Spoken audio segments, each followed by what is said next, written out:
بسم الله الرحمن الرحيم الحمد لله الذي أنزل على عبده الكتاب ولم يجعل له عوجا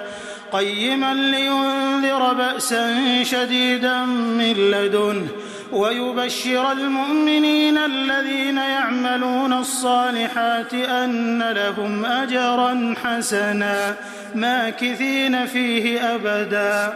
وينذر الذين قالوا اتخذ الله ولدا ما لهم به من علم ولا لآبائهم كبرت كلمة تخرج من أفواههم إن يقولون إلا كذبا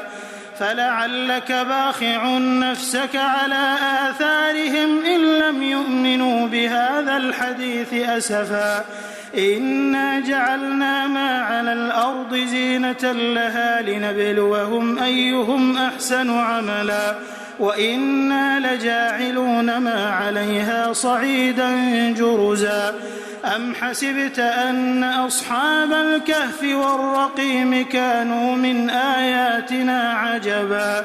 إذ أوى الفتية إلى الكهف فقالوا ربنا آتنا من لدنك رحمة وهيئ لنا من أمرنا رشدا فضربنا على آذانهم في الكهف سنين عددا ثم بعثناهم لنعلم أي الحزبين أحصى لما لبثوا أمدا نحن نقص عليك نبأهم بالحق إنهم فتية آمنوا بربهم وزدناهم هدى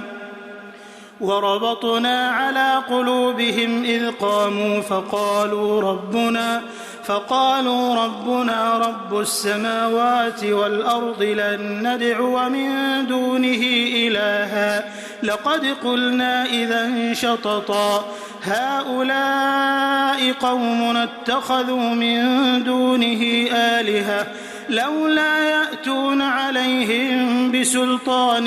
بين فمن أظلم ممن افترى على الله كذبا وإذ اعتزلتموهم وما يعبدون إلا الله فأووا إلى الكهف ينشر لكم ربكم من رحمته ويهيئ لكم من أمركم مرفقا وترى الشمس إذا طلعت تزاور عن كهفهم ذات اليمين وإذا غربت تقرضهم ذات الشمال وهم في فجوة منه ذلك من آيات الله من يهد الله فهو المهتد ومن يضلل فلن تجد له وليا مرشدا وتحسبهم أيقاظا وهم رقود ونقلبهم ذات اليمين وذات الشمال وكلبهم باسط ذراعيه بالوصيد لو اطلعت عليهم لوليت منهم فرارا ولملئت منهم رعبا وكذلك بعثناهم ليتساءلوا بينهم قال قائل منهم كم لبثتم قالوا لبثنا يوما أو بعض يوم قالوا ربكم أعلم بما لبثتم فابعثوا أحدكم بورقكم هذه إلى المدينة فلينظر أيها أزكى طعاما فليأتكم برزق منه وليتلطف ولا يشعرن بكم أحدا إنهم إن يظهروا عليكم يرجموكم أو يعيدوكم في ملتهم ولن تفلحوا إذا أبدا وكذلك أعثرنا عليهم ليعلموا أن وعد الله حق وأن الساعة لا ريب فيها إذ يتنازعون بينهم أمرهم فقالوا ابنوا عليهم بنيانا ربهم أعلم بهم قال الذين غلبوا على أمرهم لنتخذن عليهم مسجدا سيقولون 3 رابعهم كلبهم ويقولون 5 سادسهم كلبهم رجما بالغيب ويقولون 7 وثامنهم كلبهم قل ربي أعلم بعدتهم ما يعلمهم إلا قليل فلا تمار فيهم إلا مراء ظاهرا ولا تستفت فيهم منهم أحدا ولا تقولن لشيء إني فاعل ذلك غدا إلا أن يشاء الله واذكر ربك إذا نسيت وقل عسى أن يهديني ربي لأقرب من هذا رشدا ولبثوا في كهفهم 300 سنين وازدادوا 9 قل الله أعلم بما لبثوا له غيب السماوات والأرض أبصر به وأسمع ما لهم من دونه من ولي ولا يشرك في حكمه أحدا واتل ما أوحي إليك من كتاب ربك لا مبدل لكلماته ولن تجد من دونه ملتحدا واصبر نفسك مع الذين يدعون ربهم بالغداة والعشي يريدون وجهه ولا تعد عيناك عنهم تريد زينة الحياة الدنيا ولا تطع من أغفلنا قلبه عن ذكرنا واتبع هواه وكان أمره فرطا وقل الحق من ربكم فمن شاء فليؤمن ومن شاء فليكفر إنا أعتدنا للظالمين نارا أحاط بهم سرادقها وإن يستغيثوا يغاثوا بماء كالمهل يشوي الوجوه بئس الشراب وساءت مرتفقا إن الذين آمنوا وعملوا الصالحات إنا لا نضيع أجر من أحسن عملا أولئك لهم جنات عدن تجري من تحتهم الأنهار يحلون فيها من أساور من ذهب ويلبسون ثيابا خضرا من سندس وإستبرق متكئين فيها على الأرائك نعم الثواب وحسنت مرتفقا واضرب لهم مثل الرجلين جعلنا لأحدهما جنتين من أعناب وحففناهما بنخل وجعلنا بينهما زرعا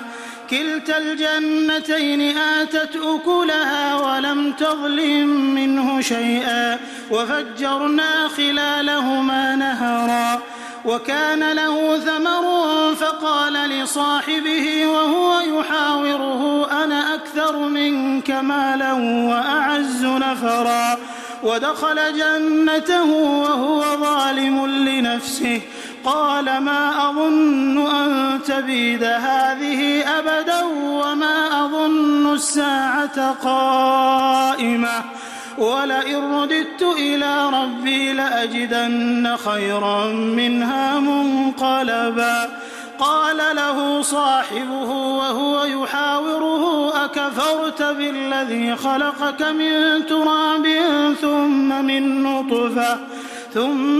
نطفة ثم سواك رجلا لكن هو الله ربي ولا أشرك بربي أحدا لكن هو الله ربي ولا أشرك بربي أحدا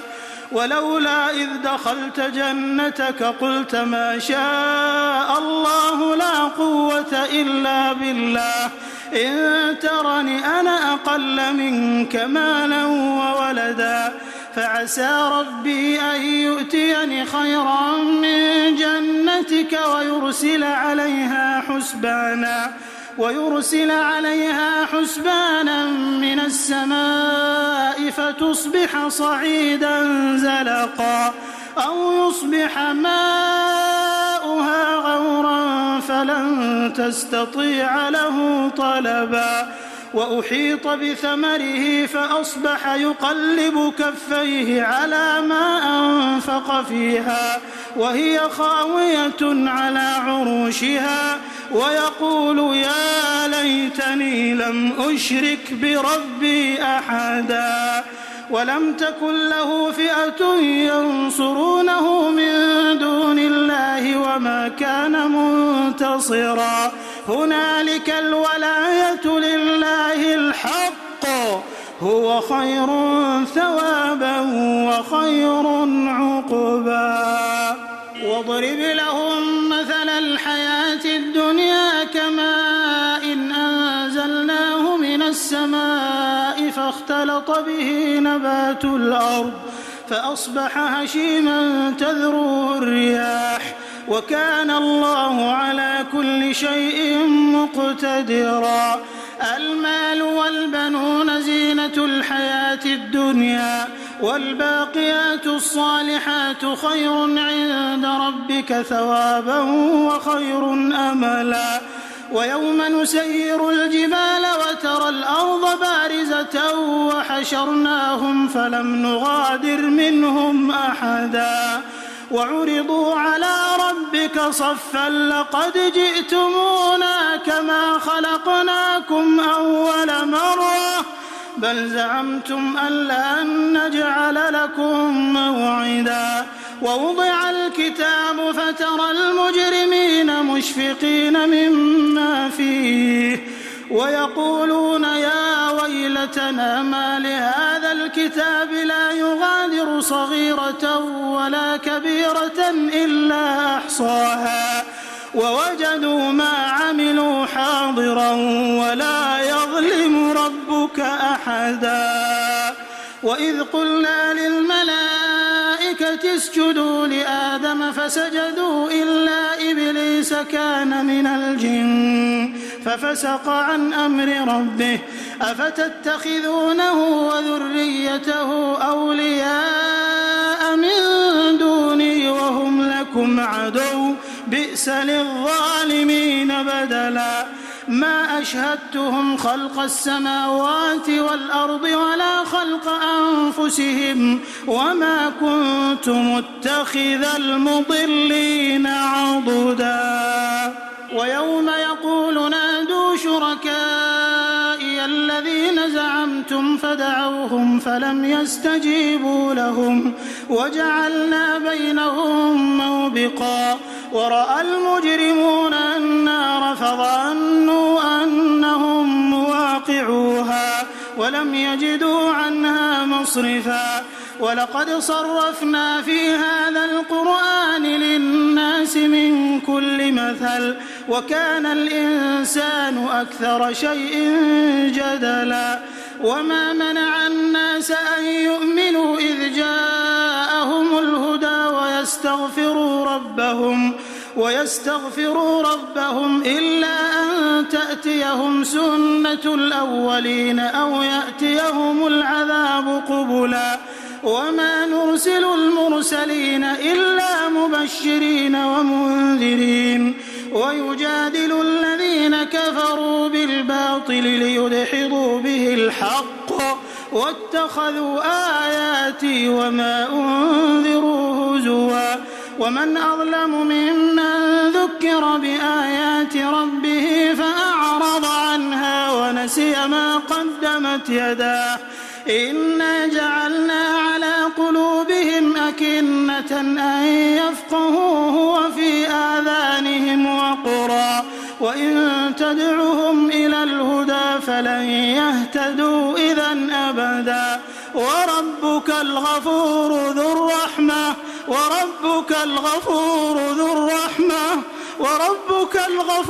ذو الرحمة لو يؤاخذهم بما كسبوا لعجل لهم العذاب حساب بل لهم موعد لن يجدوا من دونه موئلا وتلك القرى أهلكناهم لما ظلموا وجعلنا لمهلكهم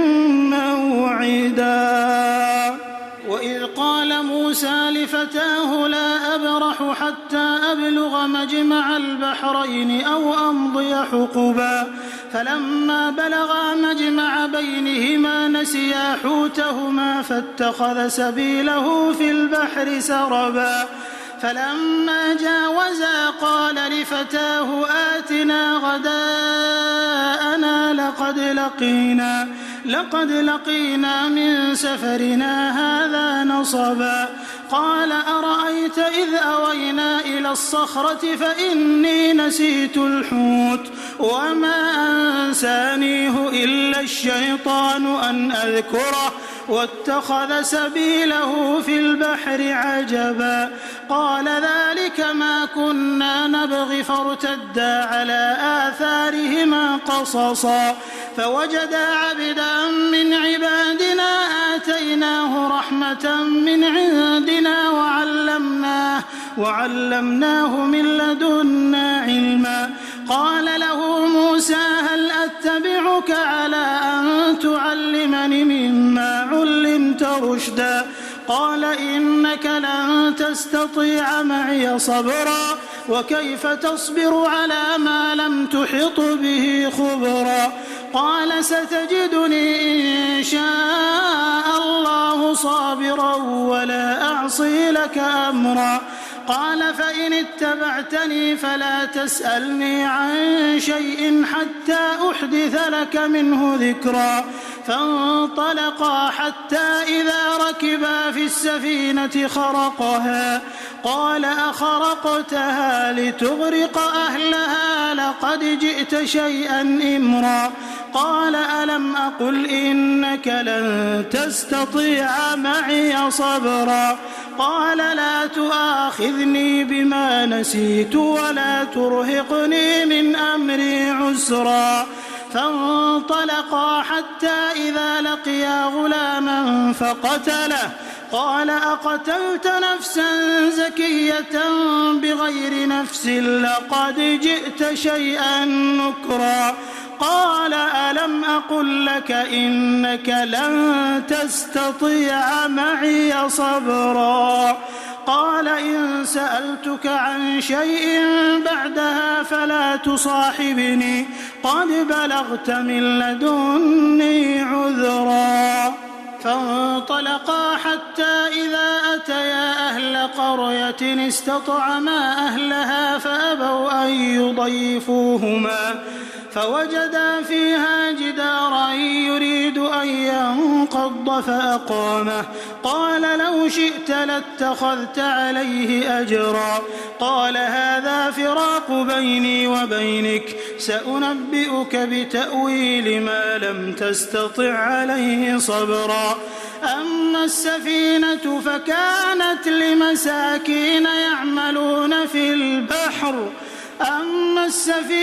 فكانت لمساكين يعملون في البحر فأردت أن أعيبها وكان وراءهم ملك يأخذ كل سفينة غصبا وأما الغلام فكان أبواه مؤمنين فخشينا أن يرهقهما طغيانا وكفرا فأردنا أن يبدلهما ربهما خيرا منه زكاة وأقرب رحما